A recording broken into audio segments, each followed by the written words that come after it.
Ayo ikut menjadi bagian dari perubahan besar bangsa ini bersama Sahabat Pekerja Indonesia.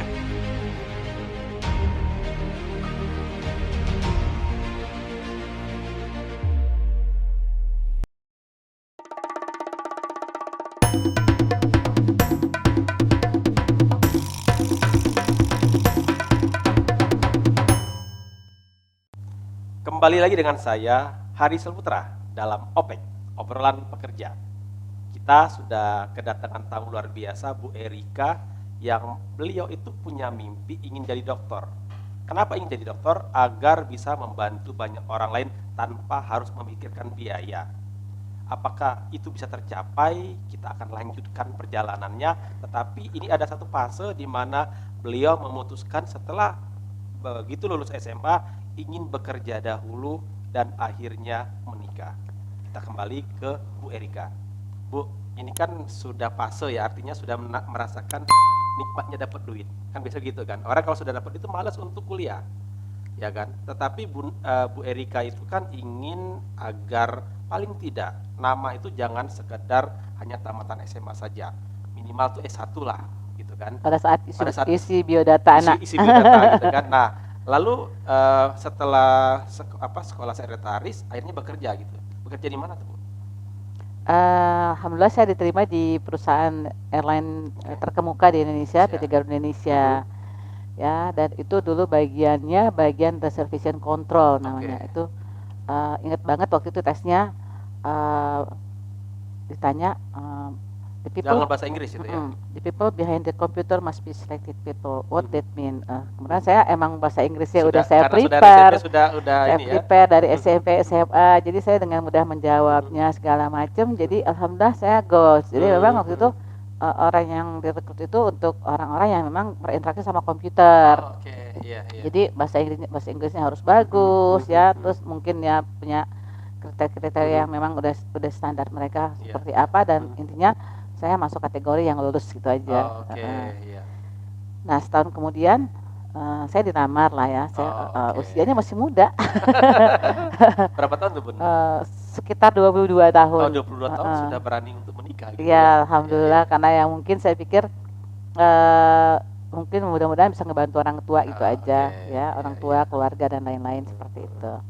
Dan dalam perjalanan kerja itu ya saya sungguh-sungguh bekerja, bukan bekerja.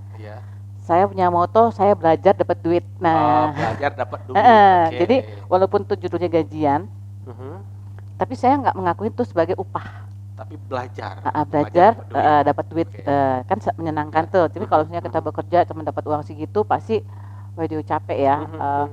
Akhirnya itu saya lakukan terus. Setiap ada kesempatan di kantor itu, misalnya ada yang perlu saya tolong, saya tolong. Pekerjaan saya juga saya manage secepat mungkin, saya kerjain dengan rapi, saya kuasain gitu kan, sehingga sisa waktunya saya masih bisa nyambi ke meja orang lain yang bisa saya bantu. Itu kesukaan saya. Jadi sih. Spirit SMP atau SMA yang mau jadi dokter itu tersalurkan lewat bekerja di Garuda dan membantu orang lain tanpa bayar. Semangat itu buat saya itu menyenangkan ya. Menolong orang itu menyenangkan aja ketika apalagi kalau ketika kita dapat feedback ilmu baru. Wow, ini kalau kita nyari di sekolahan kan kudu bayar. Kalau di sini kan nggak usah bayar. Kalau kebanyakan karyawan itu pokoknya saya kerjakan apa tugas saya, dapat duit pulang. Kalau Bunda justru setelah mengerjakan pekerjaan sendiri dan berhasil, justru ingin membantu orang lain. Betul. Di situ ada kebahagiaannya ya. Ada kebahagiaan, dan juga ada kebahagiaan selain menolong orang lain, juga ada tantangan bahwa kita dapat sesuatu yang baru. Pengalaman baru ya. Pernah suatu cerita nih ya. Saya di bagian divisi di reservation control. Tapi saya kepengen banget pengen banget tahu di divisi ticketing.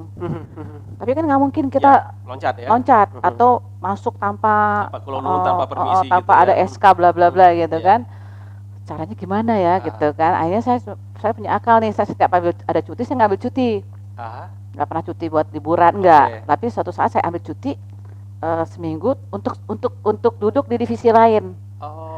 Itu diperbolehkan sama atasan? Karena emang nggak formil, jadi kita di belakang. Jadi kalau tiketing itu kan di counter ya. Waktu itu inget banget di Borobudur Hotel ada tiketing counter Garuda. kita nggak mengganggu mereka kerja, tapi saya ngebantu yang di back office-nya itu support ya.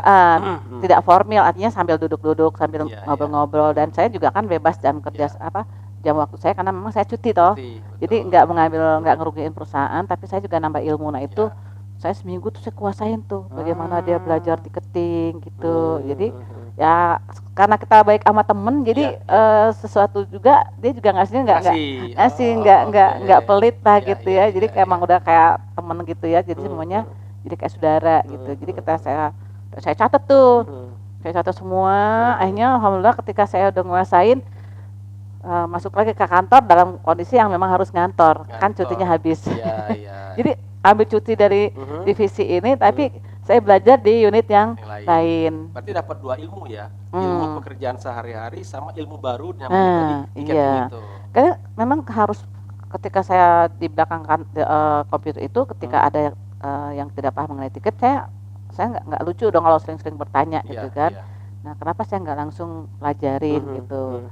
Toh ada hubungannya dengan pekerjaan gitu. Jadi saya juga jadi tambah, oh ini alurnya ke sini toh gitu. Jadinya jadi saya tahu gitu.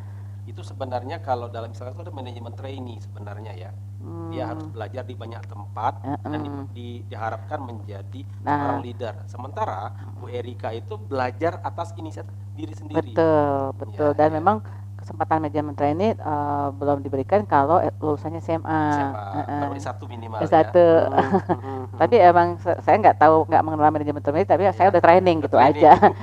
Ilmunya udah dapat. Udah dapat. Oke. Gitu. Oke, terus setelah dari itu kemana lagi, Pun? Setelah dari Garuda nggak kemana-mana, cuman mungkin unitnya dari reservation control saya pindah ke bagian sales. Nah, disitulah saya tambah lagi ilmu, tambah lagi jiwa. Ayo ikut menjadi bagian dari perubahan besar bangsa ini bersama Sahabat Pekerja Indonesia.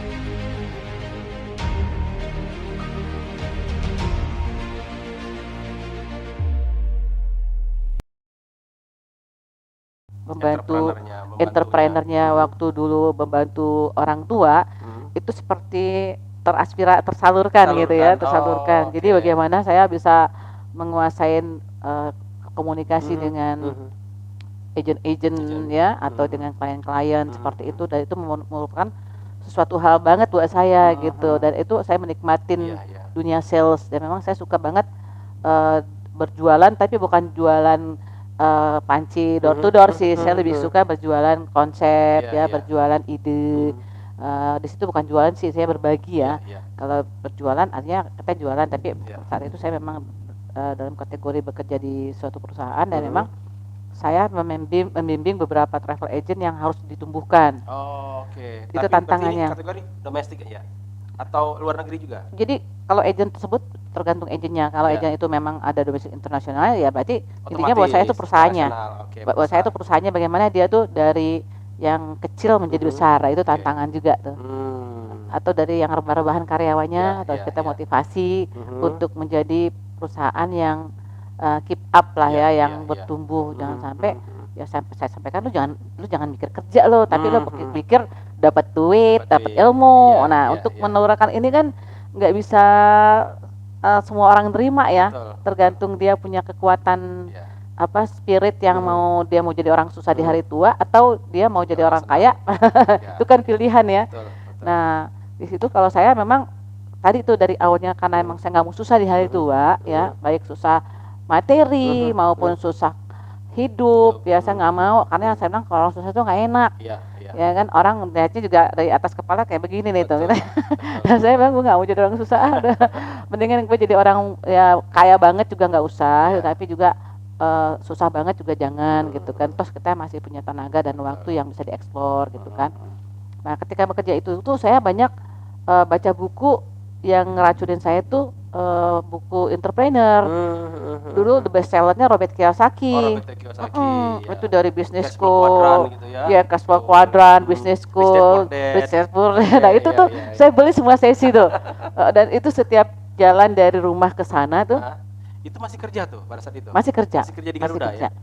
Tapi saya bungkus itu, yang bukunya itu saya sampulkan tanpa orang tahu apa yang saya baca.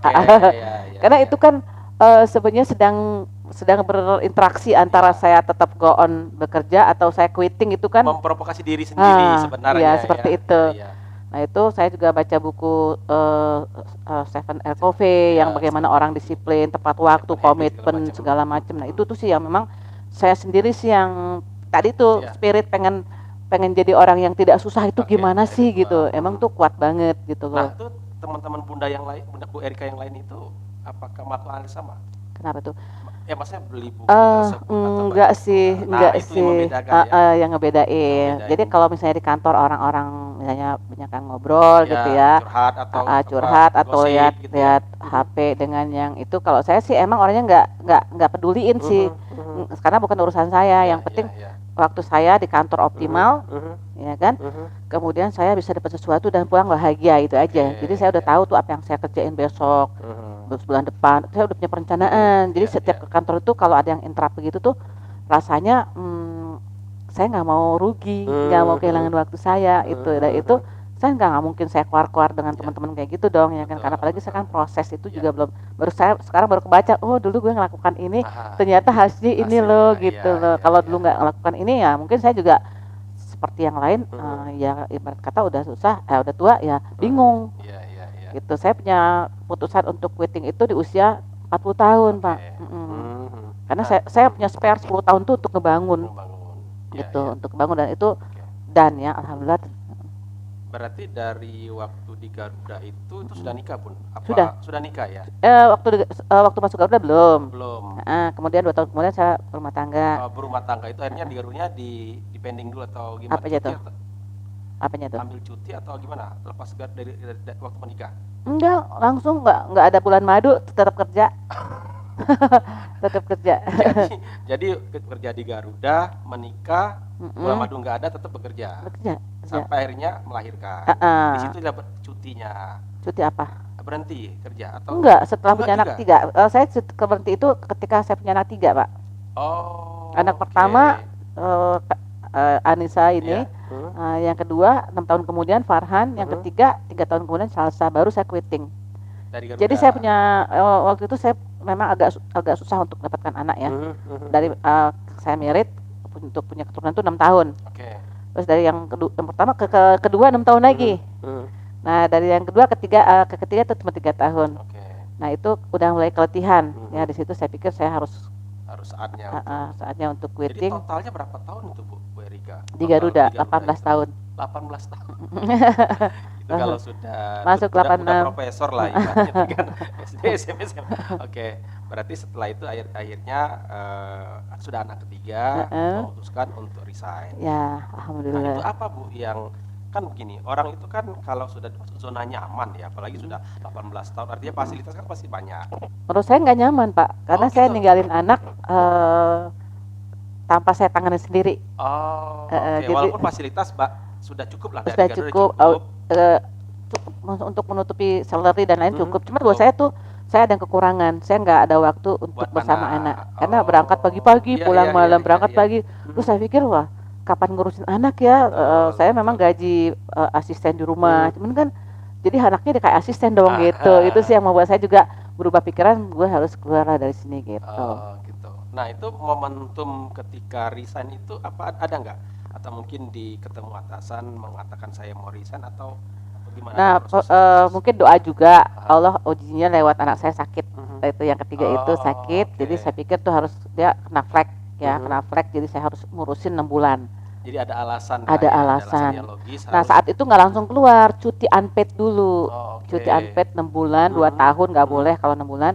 Nah, saya ngurusin anak saya, di situ saya nikmatin, oh ternyata ngurusin anak gini gitu loh. Nah, akhirnya ketika saya udah ngurus anak nikmat banget, akhirnya pas udah masuk lagi saya nggak mau, saya nggak jadi resign gitu. Jadi prosesnya ada alasannya, ada alasannya emang itu mungkin saya pikir Allah sudah memberikan seperti itu alasannya supaya saya tuh emang benar-benar nggak menyesal lagi untuk tidak bekerja gitu. Berarti kan dari posisi yang ibaratnya sudah zona nyaman dari sisi salary dan lain-lain ya, tiba-tiba harus nol lagi nih. Iya betul. Itu apa yang Bu Erika lakukan? Saya cuma bilang sama suami saya waktu itu, ya.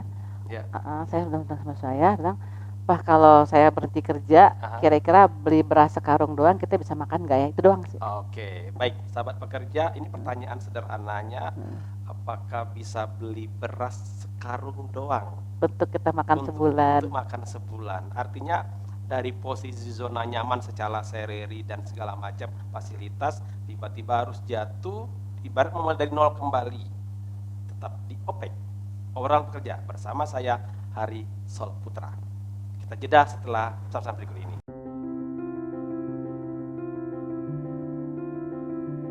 Berawal dari sebuah keprihatinan demi sebuah harapan untuk sekedar hidup layak dari para pekerja, kami belajar untuk memberdayakan diri kami sendiri. Kami bahkan belajar untuk mengadvokasi sahabat pekerja secara mandiri. Kami telah memulai kolaborasi proyek teknologi informasi, lokakarya sahabat pekerja, dan expert sharing dengan menghadirkan pekerja profesional di bidangnya. Ayo ikut menjadi bagian dari perubahan besar bangsa ini bersama Sahabat Pekerja Indonesia.